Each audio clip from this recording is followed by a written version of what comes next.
आज की चर्चा में आपका स्वागत है। और जिस काम के लिए यहाँ पर डब्बा जी आई थी वो काम आखिरकार आज आ गया। और ये वाला व्लॉग जो है 3 दिन लेट आया। और इसका जबकि हम पूरा का पूरा रिव्यू कैसा रहा प्रोग्राम, उनका मीटअप प्रोग्राम, वो सब हम पहले कर चुके हैं कि किस तरह से वो वहाँ पर बहुत ज़्यादा घबरा गई। और जब वहाँ मैनेज नहीं हो रहा था तो उनकी बिल्कुल हवाइयाँ उड़ी हुई थी। यानी कि वहाँ पर ये देख कर कि मतलब यहाँ कैसे होगा और कैसे।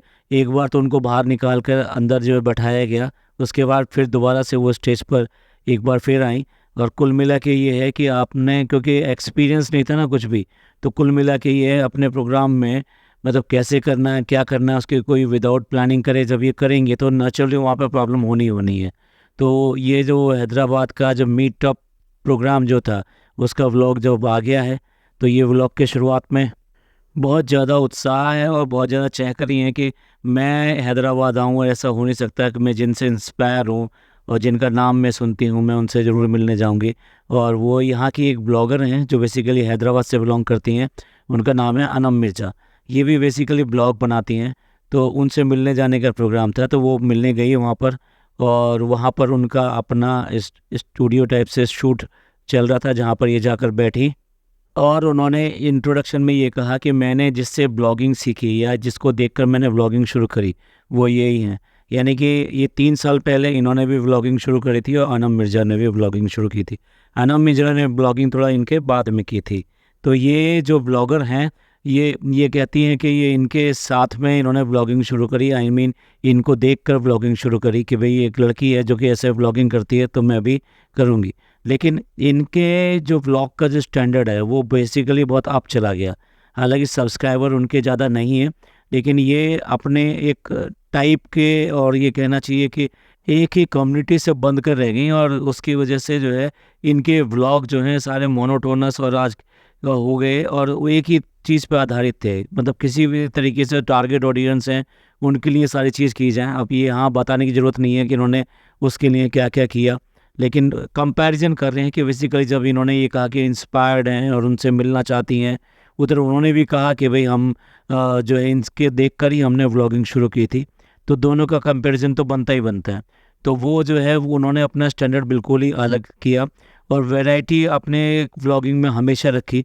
उन्होंने कुछ सीरीज़ पे काम किया कि पर्टिकुलर टाइप की सीरीज़ पे पहले बनाया और उसमें 7 एपिसोड, 8 एपिसोड और कुछ एपिसोड्स तक बनाया। फिर उसके बाद में कोई और सीरीज़ पकड़ी और उसके ऊपर काम किया। और उनकी जो व्लॉगिंग है उसमें काफ़ी कुछ इंग्लिश रहती है। और उसकी वजह से उनका कहना ये है कि मेरे जो टारगेट व्यूअर्स जो है ना वो ज़्यादा हो और मेरा जो है स्कोप जो बहुत ज़्यादा रहे, इसलिए उन्होंने इंग्लिश का चुनाव किया। यानी कि इंग्लिश के थ्रू वो ज़्यादा से ज़्यादा लोगों तक पहुंच सकते हैं। वहाँ साउथ में वैसे भी इंग्लिश अच्छी बोली जाती है, तो पूरा साउथ कवर होता है और ज़्यादा से ज़्यादा एरिया जो कवर होता है, क्योंकि हिंदी जानने वाले या कुछ और लैंग्वेज जानने वाले कुछ लोग हैं। तो इंग्लिश की पहुंच ज़्यादा होने की वजह से, यानी इंडिया में ही नहीं बाहर भी उनका व्लॉग कम से कम देखा जाता है। काफ़ी लोग हैं ऐसे जो कि बाहर हैं, यानी कि हिंदुस्तान से हैं या हिंदुस्तान के टच में हैं। तो इसलिए उन्होंने जो है इंग्लिश का चुनाव किया।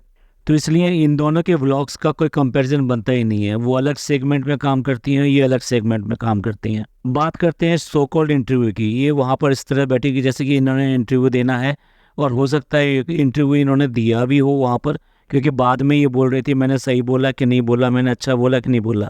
और फ़नी भाई साहब कह रहे थे कि नहीं तुमने बहुत ही अच्छा बोला। पर हकीकत ये है कि अनम मिर्ज़ा ने जो अपना व्लॉग जो है नया डाला, उसके अंदर जो इनका जो शूट था वो बहुत ही थोड़ा सा रखा, यानी कि जस्ट इंट्रोडक्शन जो है वो रखा। और उसके बाद में उन्होंने ज़्यादा उसमें कुछ नहीं दिखाया। इसके बाद में घर का भी थोड़ा शूट किया, लेकिन जितना इन्होंने अपने व्लॉग में दिखाया है उसके सामने तो मतलब मैं ये कह सकता हूँ कि आधे से भी कम दिखाया है। तो इससे पता चलता है कि वो इनको किस तरह से मतलब एडमायर करती हैं या इनको क्या समझती हैं।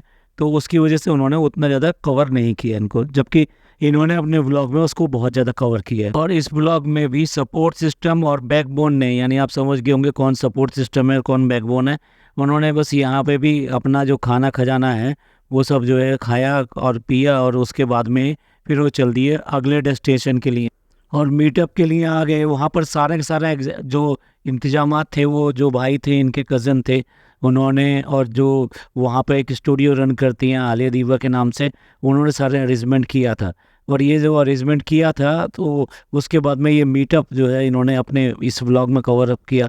अब मीटअप के बारे में बहुत ज़्यादा बातें नहीं कहेंगे क्योंकि ऑलरेडी हम इसके ऊपर पूरा एक पॉडकास्ट बना चुके हैं, और वहाँ पर क्या क्या हुआ, पहले क्या हुआ, बाद में क्या हुआ, किस तरह से वहाँ पर मिसमैनेज हो गया, और मिसमैनेज होने के बाद में फिर दोबारा से इन्होंने फिर वो सिग्नेचर कैंपेन और जो अपना जो फ़ोटो सेशन है वो सब शुरू किया। कुछ लोगों को, थोड़े बहुत लोगों को ऑटोग्राफ भी दिए, और काफ़ी लोगों को जो पिक्स दी उन्होंने, सेल्फीज़ दी। और साथ साथ जो है जो होता है नॉर्मली, ये सारे गिफ्ट कलेक्ट करना, ये सब करना, तो ये सब जो है ये सब चलता रहा। तो कुल मिला के ये है कि वहाँ काफ़ी सारे लोग आए हुए थे ऐसे जो कि बुर्का नशीन थे और साथ साथ नकाब में थे और हिजाब लिए हुए थे। उन सब लोगों ने आकर वहाँ पर फ़ोटो वगैरह खिंचवाए, और उसके बाद में जब दोबारा अटैम्प्ट करने के बाद में काफ़ी देर तक वहाँ लगे रहे, और इन्होंने तब जाके वो जो मीटअप सेरेमनी थी वो जाके कंप्लीट करी। हाँ, मानते हैं बेसिकली क्या है कि पब्लिक को फेस करना हर बार क्या, फर्स्ट टाइम फेस करना आसान नहीं होता, और बहुत लोग ये फोबिया होता है और बहुत मुश्किल से ये कर पाते हैं। ऐसा नहीं है कि मतलब ये आसान था, हम उसको ये नहीं कहना चाहते, लेकिन ये मुश्किल काम होता है। लेकिन कम से कम आपको दूसरों का देखकर, वो फोबिया एक अलग बात है, पर वो जो मिसमैनेज हुआ उसमें काफ़ी हद तक आपका भी हाथ था।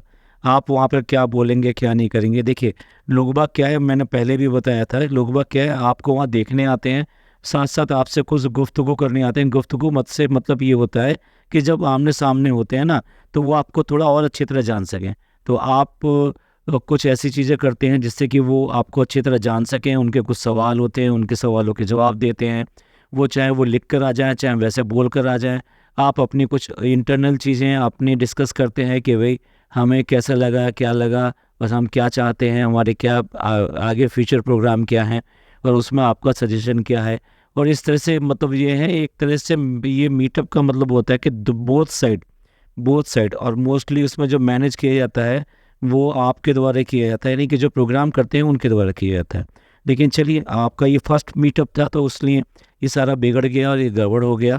एक लड़की वहाँ पे मिलने के लिए एक व्हील चेयर पे भी आई थी, जिसको इन्होंने प्रॉपरली यहाँ पे कवर अप नहीं किया, और उसको मतलब जाके उन्होंने विश किया, उसके साथ में सेल्फी वगैरह ली। ये चीज़ अच्छी लगी, क्योंकि आप चाहे कुछ भी हो पर डाउन टू द अर्थ रहना ज़रूरी है।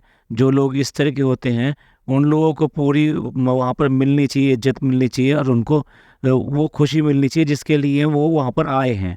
चलिए, एक चीज़ अच्छी थी कि इन्होंने जो है ये इवेंट के बाद में जितने भी इवेंट में लोग लगे हुए थे, जिन्होंने इनके साथ में दिन रात लगकर ये इवेंट को पॉसिबल बनाया और उसको मैनेज करने में, ये सब करने में उनको हेल्प करी, तो उनका कम से कम थैंक यू एक बनता है। तो वो उन्होंने प्रॉपर तरीके से उन सबको थैंक्स कहा।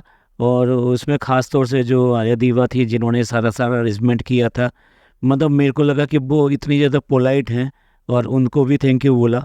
लेकिन एक गेस्चर ऑफ थैंक्स एक ये भी हो सकता था कि उनके लिए कम से कम एक प्रॉपर गिफ्ट या समथिंग जो है हो सकता था।